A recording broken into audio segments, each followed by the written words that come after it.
Bonjour à tous, bienvenue sur le Salon BD Virtuel, la petite chaîne YouTube. Cette fois, on va se refaire une interview d'auteur, d'autrice, hein, c'est censé être le mot maintenant. Et leur petite particularité, c'est qu'elles sont frangines, ça bosse tout en famille. Donc, Cindy et Laura, à vous de vous présenter. Et expliquez-nous un petit peu Bonjour. d'où vous venez. Alors, bonjour à tous. Magali d'abord. Voilà.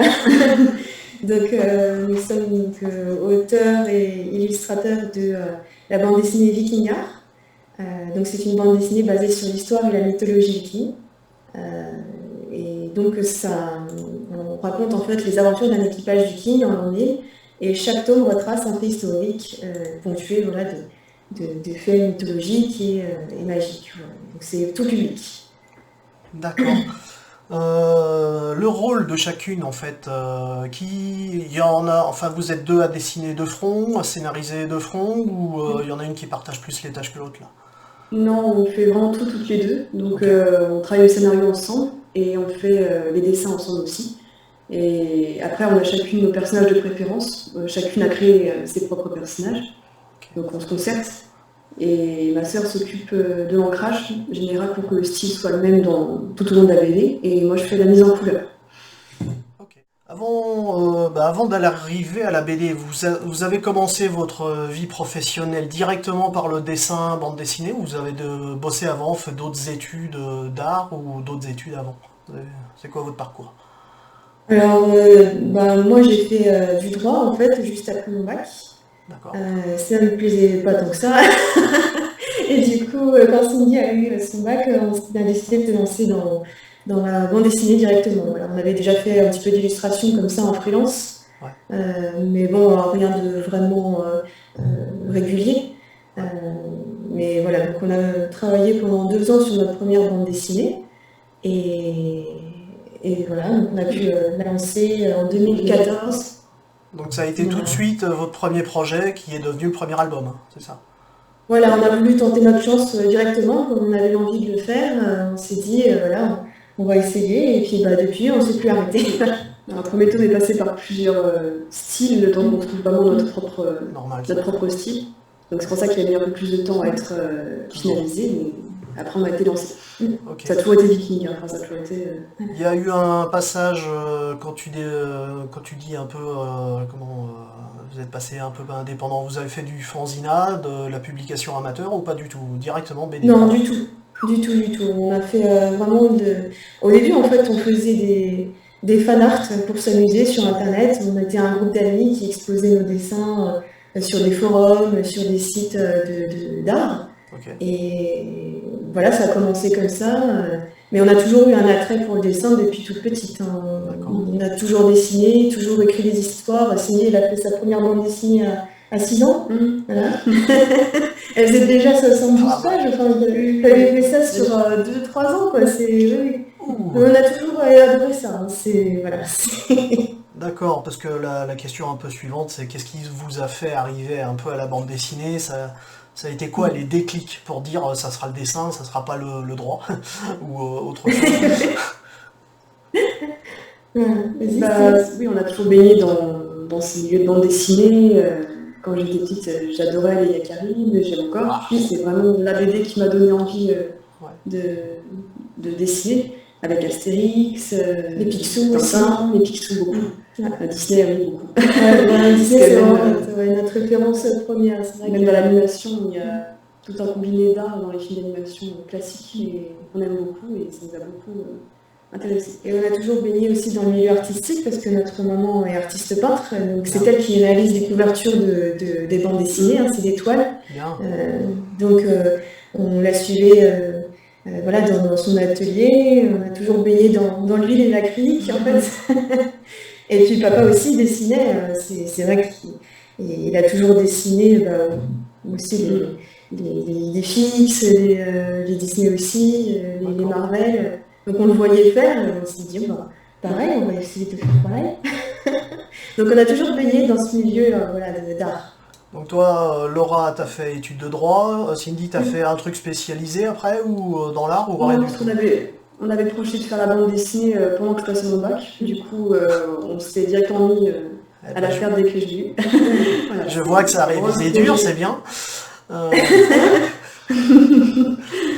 ok. Donc, bah, il y avait une petite question sur le travail seul. Donc, vous bossez en équipe et je sais que le papa, il est romancier, il publie des livres, hein. Oui, Est-ce qu'il participe aussi à la création de la BD, ou du moins à une partie de l'écriture ou les histoires? alors c'est notre consultant technique, parce qu'en fait, D'accord. là, on a oublié de mentionner qu'on se trouve à bord de notre bateau viking. Voilà, c'est le bateau viking Guenièvre. Donc c'est un navire de 20 mètres que papa a ramené de Suède donc en 2005. Et papa s'est spécialisé dans les vikings. Donc il va publier une étude en septembre. Voilà. Donc, Bien. où il a mené toutes les recherches qu'il a fait durant voilà, ces dernières années et qui nous ont servi de source. Voilà. On s'est servi de ces sources en fait voilà, pour construire le fond historique de la bande dessinée. Ok. Euh, donc, donc on voit qu'effectivement, là où vous êtes assis, c'est quand même relativement documenté. Pour la question des histoires, ce sont des histoires réelles, un peu romancées, ou ce sont un peu comme j'ai interviewé Laurent Surac, contexte historique totalement réel, mais histoire fictive romancée. Vous marchez comment, c'est le lien? Oui, il y a une toile de fond historique, et comme nos personnages sont fictifs, ils évoluent dans ces histoires, donc oui, c'est plutôt romancé, mais D'accord. tous les faits historiques dont on parle ont réellement existé, Voilà, sont avérés, d'après les sources qu'on a. Après, c'est toujours... Le problème de cette époque, on n'a pas beaucoup de sources non plus, mais que... Le petit premier, il a été publié quand, tu m'as dit? En août 2014. 2014, on est 2021, vous en êtes déjà au sixième, je crois. Oui, c'est ça, le sorti en 2019. Ouais. Le septième est en route, mais comme on démarre un nouveau cycle, voilà, et puis avec le contexte aussi particulier, on Évidemment. prend le temps voilà, de bien formuler les bases pour partir sur un autre cycle qui comptera autant d'albums, je pense. Voilà. Ok. Donc normalement, parution l'année prochaine, si tout va bien. Ça, oui, c'est sûr enfin, vu qu'on est tous auteurs, c'est beaucoup Ouais. moins facile de projeter des sorties en ce moment. Les influences graphiques, c'est-à-dire ce que vous avez aimé dessiner, voir comme dessin animé, choses comme ça. En fait, votre trait, quand on le regarde, qu'est-ce qu'on peut y trouver? Euh, Alors certains, ils voient une petite touche manga. Et c'est vrai qu'on a appris à dessiner les personnages humains avec le manga, hein, parce qu'on aime aussi beaucoup les jeux vidéo, hein, c'est générationnel, je pense. ah, Et tout ce qui est... quelques titres, quelques références? oui, bah, les Final Fantasy, Zelda, les plus grands titres, c'est vrai. Après, bon, là, c'est surtout le côté japonais, mais côté occidental, on pourrait citer Uncharted, Splinter Cell, voilà, tous ces jeux action-aventure nous ont beaucoup influencé dans notre dynamisme et dans la mise en page de la bande dessinée. Oui, c'est vrai qu'il y a une forme de narration ouais, qui est un peu propre aux jeux vidéo, avec une équipe de personnages. Bon, ça qu'on retrouve bien évidemment dans la littérature, hein, mais c'est vrai que le jeu vidéo nous a aussi influencé là-dessus. Et donc tous les designers de ce milieu-là aussi. Hein, c'est vrai que on peut parler d'influence de jeux vidéo. Après, dans les bandes dessinées, on est plutôt classique. Hein. Moi, j'aime beaucoup Raon, par exemple. Les Raon, les Torgal, c'est vrai qu'on a grandi avec. Blueberry, Durango, voilà, c'est ce semi-réalisme-là qu'on a beaucoup aimé.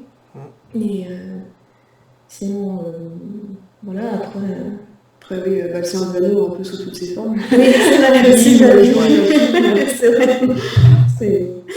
Ça reste la grande référence pour tout médiéviste qui se médiéval fantastique. Ouais, médiéval fantastique, c'est vrai que c'est un peu la base. Ouais. Donc les couleurs en numérique aussi ou en fait main? Numérique aussi? Couleur numérique, oui. Ok. Les dessins faits main, mais ça arrive des fois qu'on fasse numérique. Et Lily travaille en parallèle sur ses romans. Donc c'est des romans pirates fantastiques. Voilà. Et elle va sortir le troisième tome à la fin de l'année. Ouais. Ok, on fera défiler les couvertures sur le côté là. Donc très bien. On vous retrouve comment et où? Alors on peut commander donc, sur notre site internet, hein, on fait des dédicaces personnalisées, donc vikingar.info.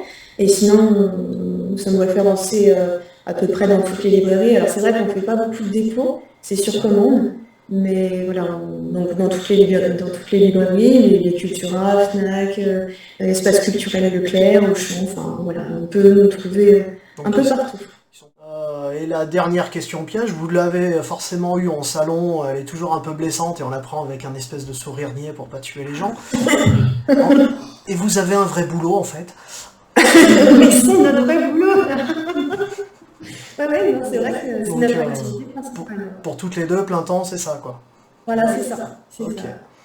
Ah bah, comme c'est une petite entreprise, hein, du coup, on fait aussi bien le métier d'artiste que de comptable, que de commercial, que c'est vraiment, tous les à côté avec. Voilà, c'est ça. C'est la communication, c'est vraiment un boulot à plein temps, hein. Et puis, bah, du coup, maintenant, ça nous permet d'en vivre. Mais ouais, non, voilà, on fait essentiellement la bande dessinée. Sinon, bah, on vous retrouve puisque vous êtes des régulières du salon BD virtuel, donc Voilà. dédicace en ligne. Alors là, on est sur Zoom pour cette interview parce qu'on a eu des petits problèmes techniques. Donc on vous retrouve globalement tous les week-ends où vous tournez pas, vous serez sur le salon virtuel. Voilà, c'est ça.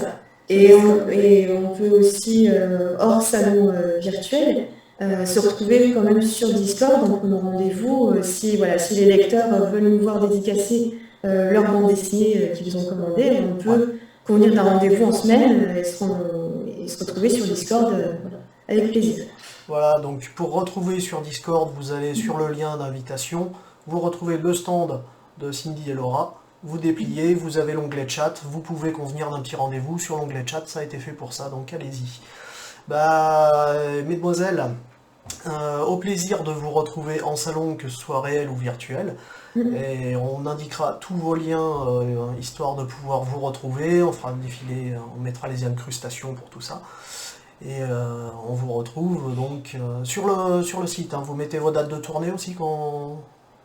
Alors non, parce que là c'est assez fluctuant, du coup On sait pas quand nos dates se voilà, les Ouais. dates peuvent être annulées, donc c'est vrai que là on annonce généralement sur Facebook, mais pas encore sur le site. Il faut qu'on fasse une seconde jeunesse, il faut mettre ça à jour. Ok, donc Voilà, le relais principal surtout d'information fraîche, c'est c'est c'est Facebook. votre Facebook. Ok. Voilà, c'est ça. Ok. Ouais. Mesdames, très bientôt.